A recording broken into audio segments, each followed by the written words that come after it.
Opa galera, tudo bem com vocês? Estamos aqui em mais uma aula de reações químicas e nessa aula nós vamos falar sobre as leis de Lavoisier e Proust. E essas leis foram bastante importantes para o estudo da química. Vocês vão ver que essas leis se relacionam com tudo que a gente foi estudar a partir de agora. Eu sou o Michael Lima e você está no Que de Química.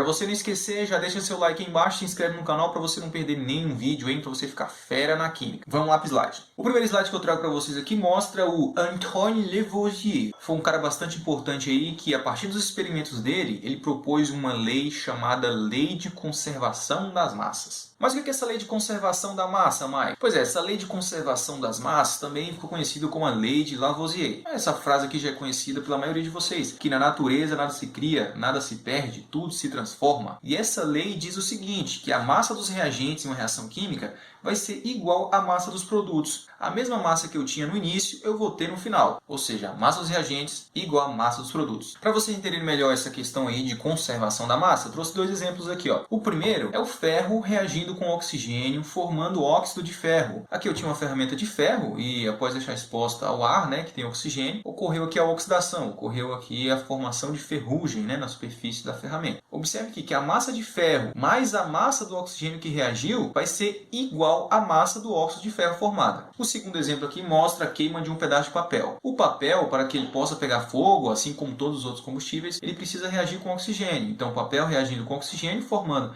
cinza, os gases e água. Então a massa do papel mais a massa do oxigênio é igual à massa das cinzas formadas, a massa dos gases e a massa de água. Massa dos reagentes igual à massa dos produtos. Lei de conservação das massas de Lavoisier. Aí eu trouxe para vocês a seguinte explicação. Observe que, segundo os dados, em ambos os esquemas para as reações, a soma da massa das substâncias reagentes é igual à massa das substâncias dos produtos. Beleza? Então, espero que vocês tenham conseguido entender aí a lei de conservação das massas. E a lei de Proust, Mike? A lei de Proust diz o seguinte: as substâncias sempre mantêm a mesma proporção ao se combinarem. Forma molecular da água, não é H2O? Eu tenho 2 hidrogênios para 1 oxigênio. No experimento 1 aqui, a massa de hidrogênio usada foi 2 gramas e a massa de oxigênio 16 gramas. Reagindo hidrogênio com oxigênio, eu tenho formação de água e a massa de água formada é justamente a soma da massa de hidrogênio com a massa de oxigênio. E eu vou ter aqui a formação de 18 gramas de água. No segundo experimento, peguei 10 gramas de hidrogênio com 80 gramas de oxigênio. O produto formado foi 90 gramas de água, foi a soma da massa de hidrogênio com a massa de oxigênio. No terceiro, peguei 16 gramas de hidrogênio e 128 gramas de oxigênio, formando aí 144 gramas de água. Observem aqui que a proporção entre hidrogênio e oxigênio para a formação da água